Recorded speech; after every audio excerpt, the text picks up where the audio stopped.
جی بسم اللہ الرحمن الرحیم. PS-112 کا کیس جو ہے وہ آج لگا ہوا تھا، جس میں ادر سائڈ نے جو ہے وہ پرپوز ایشو فائل کیے ہیں، کیونکہ ہمارے پرپوز ایشو جو ہے وہ آلریڈی فائل ہوئے ہیں، اور جس میں ایشو نمبر 1 جو ہے وہ آلریڈی ڈیسائیڈ ہو چکا ہے. چونکہ اب جو ہے وہ عید کے بعد اس میں ڈیٹ لگے گی، انشاءاللہ اس پہ جو ہے وہ PS-112 کی عوام کے لیے خوش ہوگی.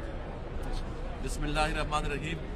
ابھی ہم موجود ہیں یہاں پر ہائی کورٹ میں، اور ہمارے جو سیٹنگ جو وہ ہے MPA ہے سر بلند خان کے کیس میں، جو آلریڈی MPA بن چکا تھا لیکن دوبارہ داندھی کے ذریعے ری کاؤنٹنگ میں اس کو جو ہے وہ کیا گیا، مثلا اس کو جو ہے فیل کیا گیا. اور ستم ظریفی یہ ہے کہ ہم جو ہر ڈیٹ پہ آتے ہیں یہاں پر اور ہر ڈیٹ پہ جو ہے ڈیٹ دی جاتی ہے. آج بھی ادر سائڈ سے پرپوز ایشوز کے لیے جو جمع کیے گئے، حالانکہ آلریڈی اس پہ جو ہے ایک ہیئرنگ ہو چکی ہے، اور ساتھ ساتھ الیکشن کمیشن کی طرف سے کوئی یہاں پہ موجود نہیں تھا.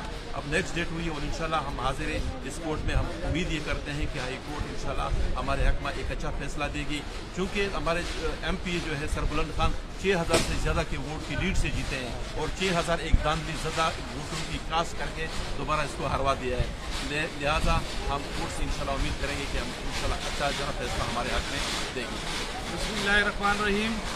آج PS-112 کے حوالے سے بہت اہم ہیئرنگ تھی، لیکن جیسا کہ ماضی میں جس طریقے سے وہ بھاگنے کی کوشش کی، آج پھر انہوں نے بھاگنے کی کوشش کی ہے. لیکن ہمارے سارے ILF کی ٹیم کو میں خراج تحسین پیش کرتا ہوں، علی طاہر بھائی کو بھی کہ اس طریقے سے کھڑے.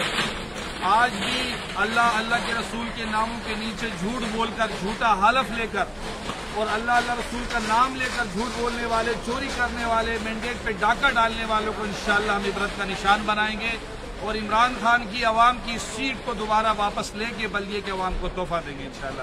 یہ عمران خان جی، تحریک انصاف پاکستان زندہ باد.